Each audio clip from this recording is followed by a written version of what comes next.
Cumprimento os irmãos com a santa paz de Jesus, amém? Amém. Eu convido os irmãos que abram as vossas Bíblias do livro do profeta Abacuque.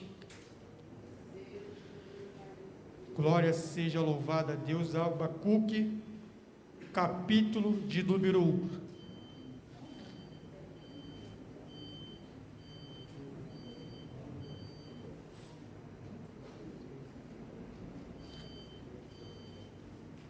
O livro do profeta Abacuque, do número de capítulo 1. Diz assim: a iniquidade de Judá será castigada pelos caldeus da intercessão do profeta. O peso que viu o profeta Abacuque: até quando, Senhor, clamarei eu, e tu não me escutarás? Gritarei violência, e não salvarás? Por que razão me faz ver a iniquidade e ver a vejação? Porque a destruição e a violência estão diante de mim.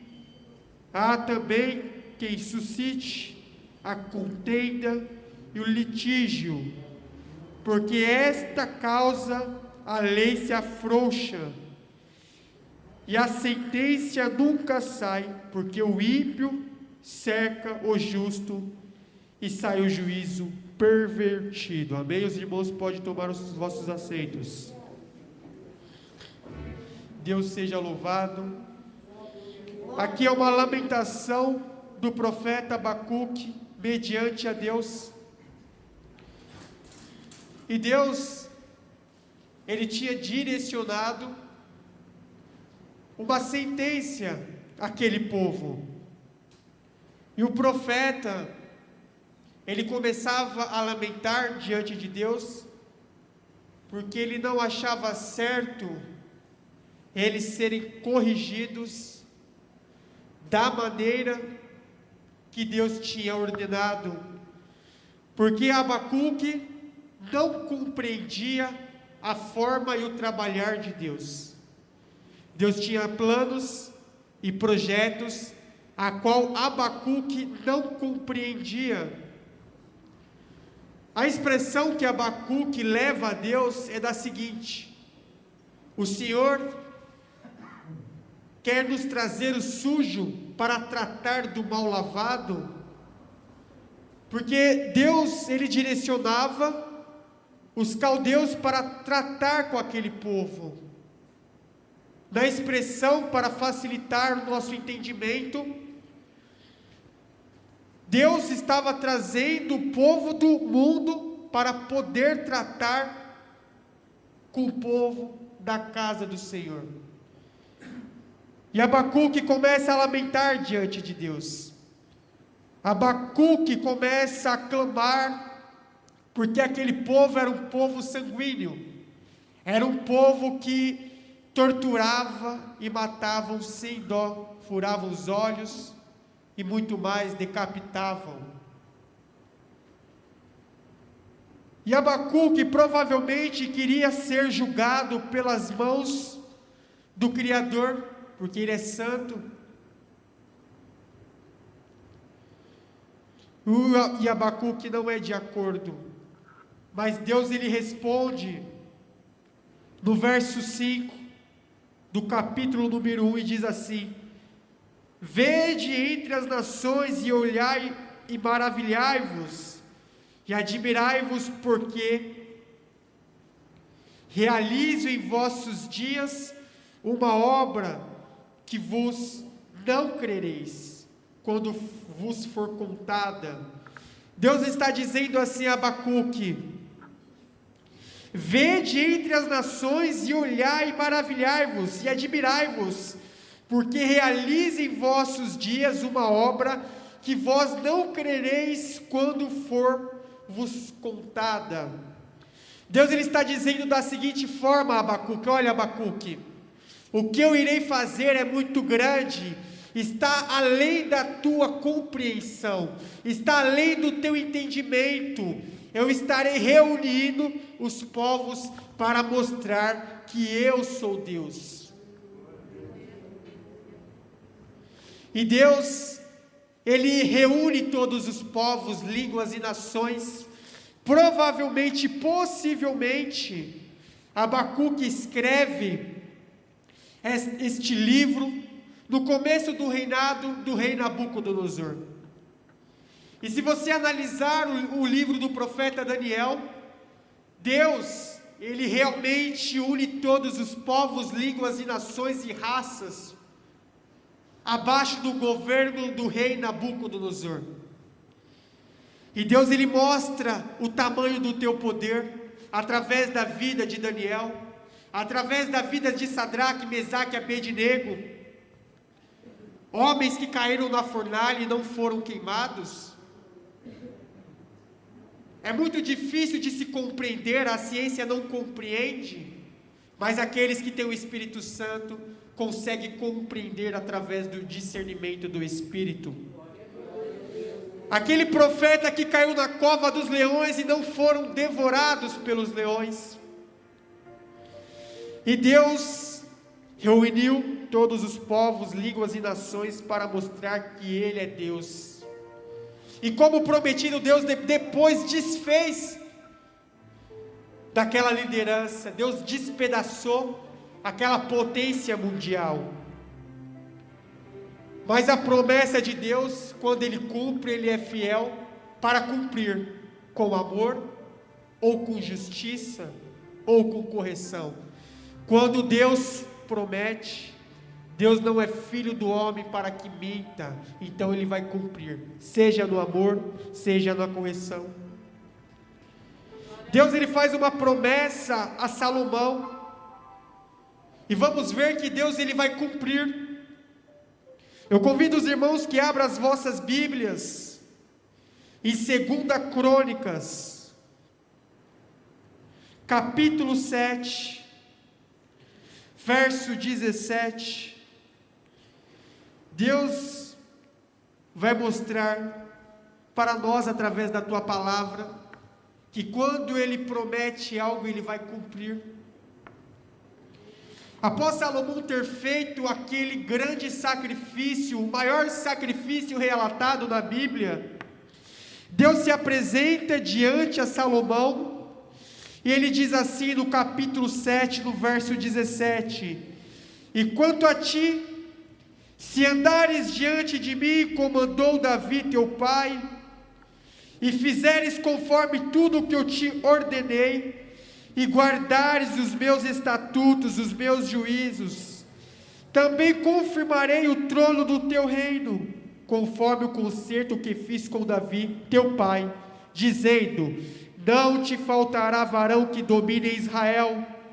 Porém, se vós vos desviardes e deixardes os meus estatutos, os meus mandamentos, que vós tenho propostos, e fordes servides a outros deuses, e vos prostrardes a eles, então os arrancarei da minha terra que lhes dei, e lançarei da minha presença esta casa que consagrei ao meu nome, e farei com que seja por provérbio e monte entre todas as gentes, e desta casa que fora tão exaltada, qualquer que passar por ela se espantará e dirá: por que fez o Senhor assim com esta terra e com esta casa? E dirão: porquanto deixaram o Senhor teu Deus, seus pais, o Deus de seus pais, que os tirou da terra do Egito, e se deram a outros deuses,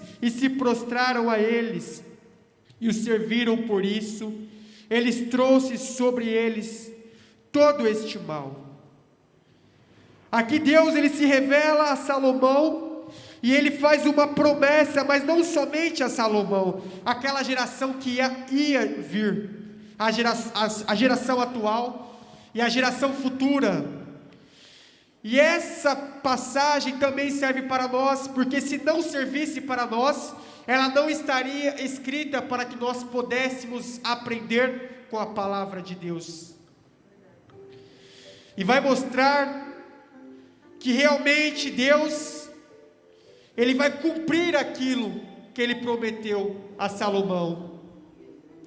Deus, Ele é maravilhoso. Deus, Ele faz promessa e Deus cumpre. Eu fiz uns comentários, eu anotei uns comentários para me ajudar a caminhar na palavra. Em Jeremias, Deus cumpre o que prometeu a Salomão. Jeremias 14, verso 12. Deus, Ele dá uma escolha a Salomão. Deus, Ele não vai obrigar Salomão. Deus, Ele dá uma direção e dá duas opções de caminho. Ou você me adora, ou você adora outros deuses. E se você me adorar da minha parte, eu te trarei bênçãos.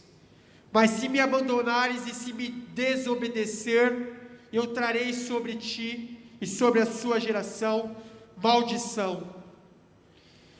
E aqueles que se desviaram da presença de Deus, por volta de 5 séculos à frente, olha o que Deus fala a Jeremias, no capítulo 14, verso 11: disse mais o Senhor: não rogues por este povo para bem, quando jejuarem, não ouvirei seu clamor, e quando oferecerei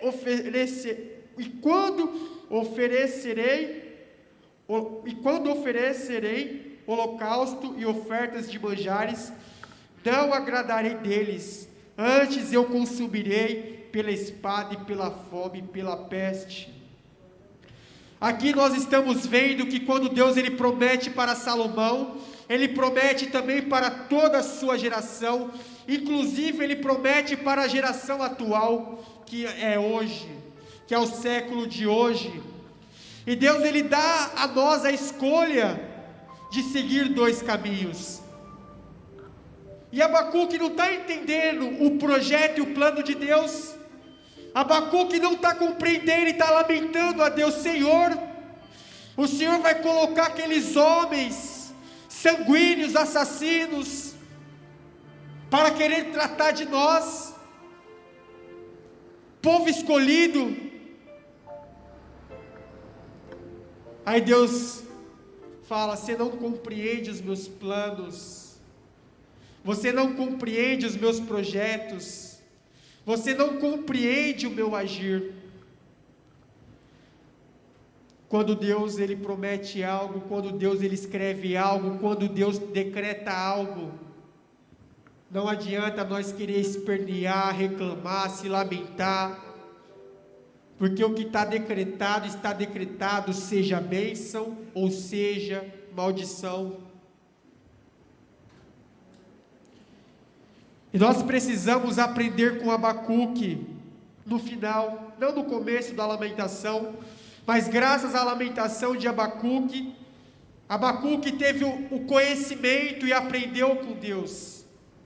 Aprendeu um pouco do propósito de Deus, a qual Ele tinha para aquele povo. O deserto, a escravidão de 70 anos não é para a morte, é para tratar o povo. Aí Deus vai dizer assim, em Abacuque, capítulo 2, verso 4, parte B: o justo viverá pela fé.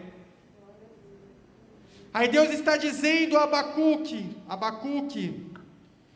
mediante a opressão, mediante a ordenança do rei, mediante a aflição, mediante as dores, o justo que é justo, que busca fazer a justiça do seu Senhor, viverá da fé.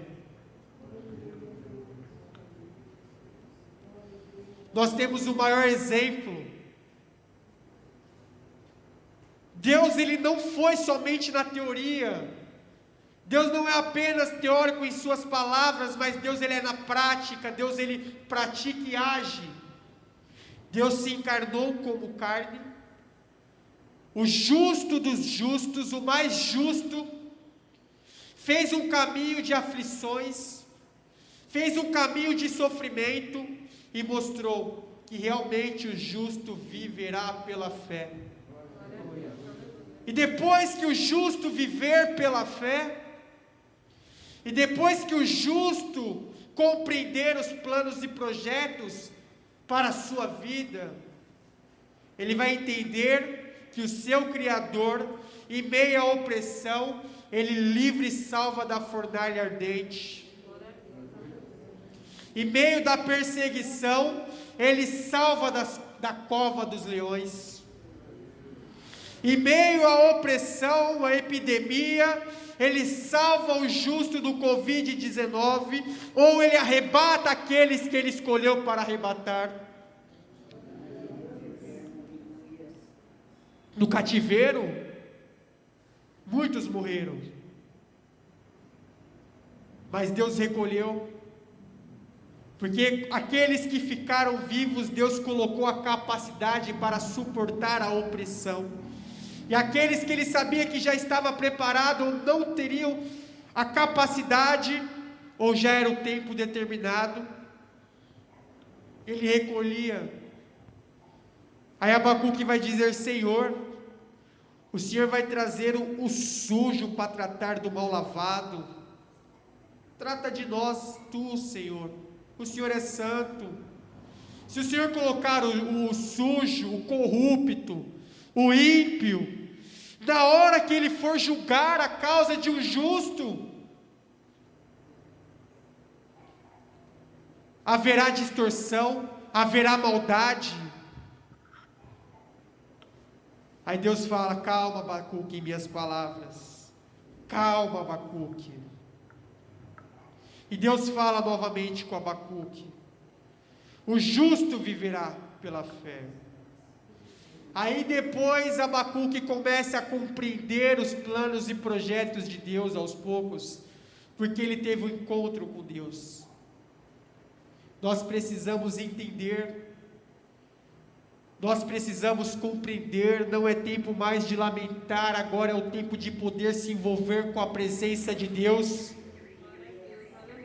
porque nós estamos passando uma grande aflição, e é uma aflição terrível. A mente humana, em média, ela consegue pensar 6.000 vezes. E hoje eu estava falando com o meu cabeleireiro, ele falou: eu estou muito bem, eu estou mal, por quê? Sei lá, nada não dá certo. Eu falo: o que aconteceu? Você está pensando em muitas coisas e não dá certo? Aí ele falou: eu penso em várias coisas, toda hora minha mente está a milhão. Eu falei: você pensa em várias coisas? Ele falou: penso. E quando a mente humana, ela gera muita informação, ela começa a te atrapalhar em certas ocasiões. Você pensa nisso, pensa naquilo, pensa em aquilo, você não consegue focar em algo para executar com excelência. E quando você quer fazer várias coisas, você não consegue nem realizar uma coisa. Aí começa a vir as crises de ansiedade, começa a vir as crises de aflições. Se nós parar para analisar, não é só a epidemia do Covid-19, a epidemia do síndrome do medo, do pânico, a epidemia da morte. Quantas pessoas se amedrontaram, quantas pessoas se trancaram no quarto, quantas pessoas se privaram com medo da morte, que foi penetrada no teu entendimento, no entendimento da humanidade. A epidemia da ansiedade. Quantos jovens dessa geração estão sendo ansiosos, vê muitas informações no Instagram, vê ostentação, vê praias, lugares, a qual provavelmente até a maioria não conseguirão alcançar, porque está longe da nossa realidade, e acabam se matando, acabam se drogando, acabam se destruindo.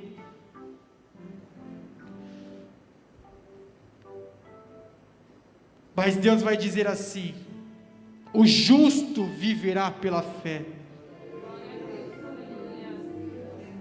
Viverá mediante a escravidão, viverá mediante a depressão, viverá mediante a enfermidade, viverá assim.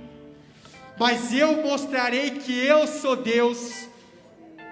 Eu mostrarei que eu agirei no momento certo. E vai ver que não tem escapatória e nem saída. E vai reconhecer que foi a minha mão potente. Em Salmo 126, capítulo 5, vai dizer assim: os que semeiam em lágrimas colherão com alegria. Por isso que eu digo, não tem como compreender a Deus. É muito difícil de compreender a Deus. Existe a lei da semeadura. Aquele que plantar feijão, colhe feijão. Aquele que plantar milho, colhe milho. Não é possível aquele que plantar feijão e colher milho. Não é possível aquele que plantar milho, colherá feijão.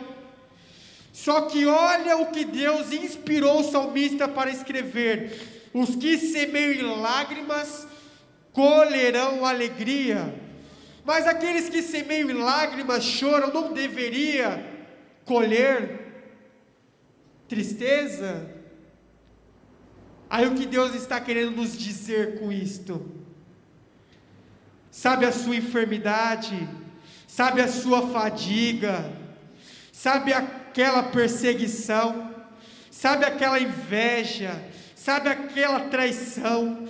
Sabe aquilo que te aflige? Traga diante do meu altar. E quando você trazer diante do meu altar, você está fazendo uma plantação. E quando essa plantação estiver realizada, eu converterei em alegria. E preste bem atenção: a plantação terá um tempo de término, mas a colheita será eterna para o todo sempre.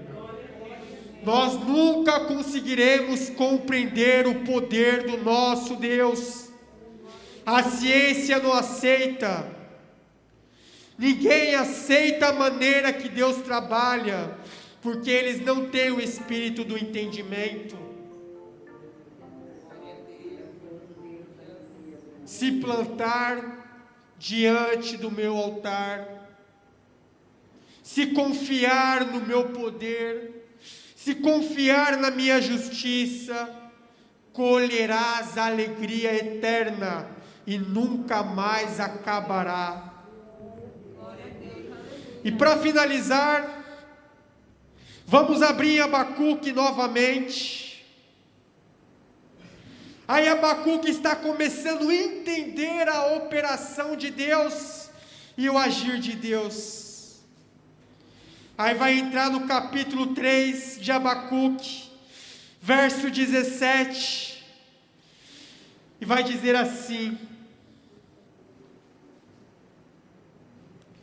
porquanto, ainda que a figueira não floresça, nem haja fruto na vide, o produto da oliveira minta, e os campos não produzam mantimento, as ovelhas da malhada sejam arrebatadas, e nos currais não haja vacas.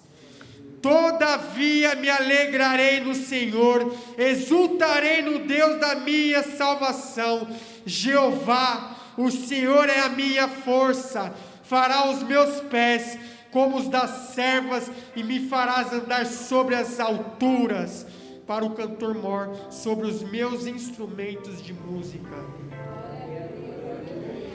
Na tristeza ou na alegria, na fartura ou na bonança, na fartura ou na miséria, na humilhação ou no cansaço, na enfermidade ou com saúde, todavia nós se alegramos no nosso Senhor Jesus Cristo. Irmão, se nós pegar o sofrimento da antiguidade, não dá nem para comparar com o sofrimento de hoje. Realmente estamos ainda vivendo o tempo da graça, mas falta pouco para a tribulação se manifestar com a permissão de Deus. Porque o que era realmente perseguição era você anunciar a palavra e ser queimado vivo, era você anunciar a palavra e ser apedrejado, era você anunciar a palavra e ser crucificado. Os estudiosos vão dizer que uma das maiores torturas é a crucificação. Todavia me alegrarei no Senhor. Continue plantando diante do altar de Deus, porque a colheita virá e o nome do Senhor será exaltado. Eu convido a Bruna para louvar um louvor, amém, para finalizar. E desde já eu já agradeço a minha oportunidade, e que nós venhamos a aprender e continuar aprendendo assim como Abacuque aprendeu, porque Deus faz acontecer. Em nome do Senhor Jesus, agradeço a oportunidade. Glória a Deus. Saudamos os irmãos com a paz do Senhor Jesus, amém? Vamos ficar de pé, vamos louvar ao Senhor nessa noite, nesse último hino.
O controle ainda está na palma de suas mãos.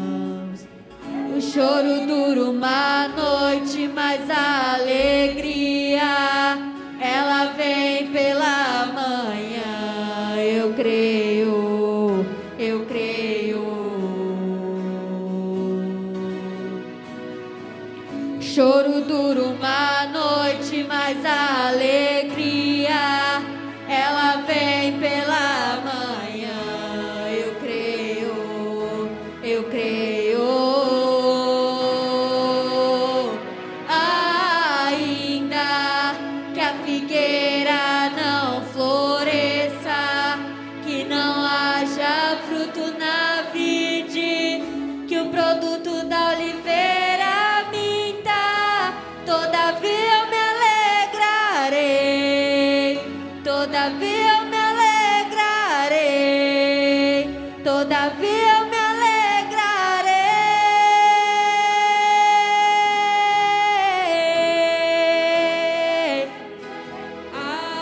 Ainda que a figueira não floresça, que não haja fruto na vide, e o produto da oliveira minta, todavia eu me alegrarei, todavia eu me alegrarei, todavia eu me alegrarei.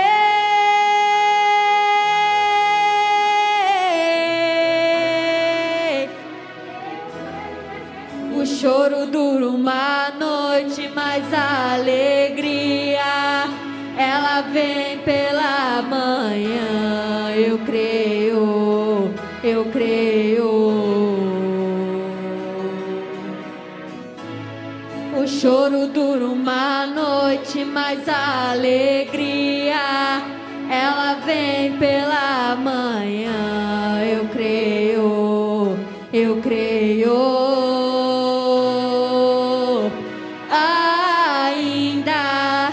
a figueira não floresça, que não haja fruto na vide, e o produto da oliveira minta. Todavia eu me alegrarei, todavia eu me alegrarei, todavia eu me alegrarei.